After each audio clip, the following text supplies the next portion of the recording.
तो सभी फ्रेंड को नमस्कार। आप सब कैसे हैं दोस्तों। तो हम कजरी गीत शूट कर रहे हैं वीडियो खेत में जो है कजरी यही नहीं गायक सुनाई है। पतरका धान भैया लागत है।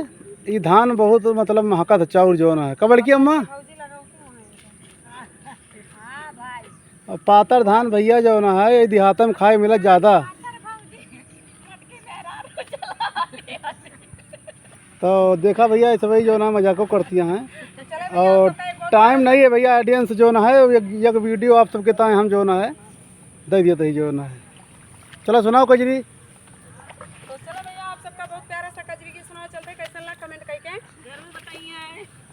हमारे ड्यूरी है भाई बताओ। ये तोरे सखी सही लाले की ही नहीं अपने। हां अम्मा चुप रहा अब ना बोल। चलिया वही रेलिया उड़ताया वही गरदा झूमताया मैना मधुबनवा से पियावा झूमताया मैना। चलिया वही रेलिया उड़ताया वही गरदा निवाई गा पे ना ले जाए। चलिया वही रेलिया उड़ताया वही गरदा झूमताया वहीना मधुबनवा से पियावा झूमताया वहीना मधुबनवा से पियावा झूमताया वहीना मधुबनवा से पियावा झूमताया वहीना मधुबनवा से पियावा झूमताया वहीना। खाली बेगे जवाना बनवा मोरी भौजी आवत बाटे ना मोरा भैया रंग बजावा आवत बाटे ना। खाली बेगे जवाना बनवा मोरी भौजी आवत बाटे ना मोरा भैया रंग बजावा आवत बाटे ना मोरा भैया रंग बजावा आवत बाटे ना। बनला जेवनवा बिगड़ा गईले ननदी नाही होयाए ना तोरा भैया दागे बजावा नाही होयाए ना।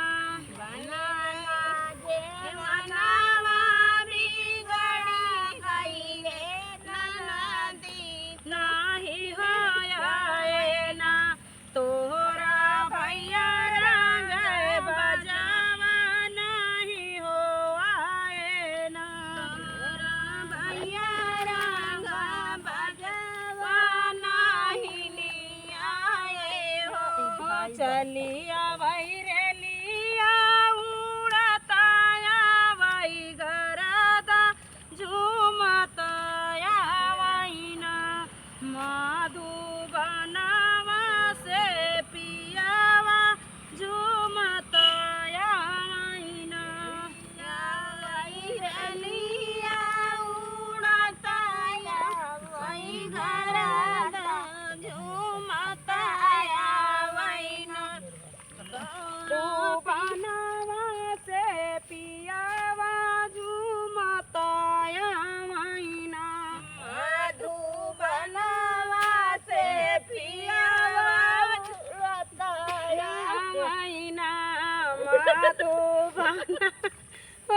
से पियावा झूमताया वहीना मधुबनवा से पियावा झूमताया भरा लागे रुआवा ढारता गईले ननदी नहीं होयाए ना तोरा भैया रंग बजावा नहीं होयाए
है कितनी मेहनत लागत है ना जा चल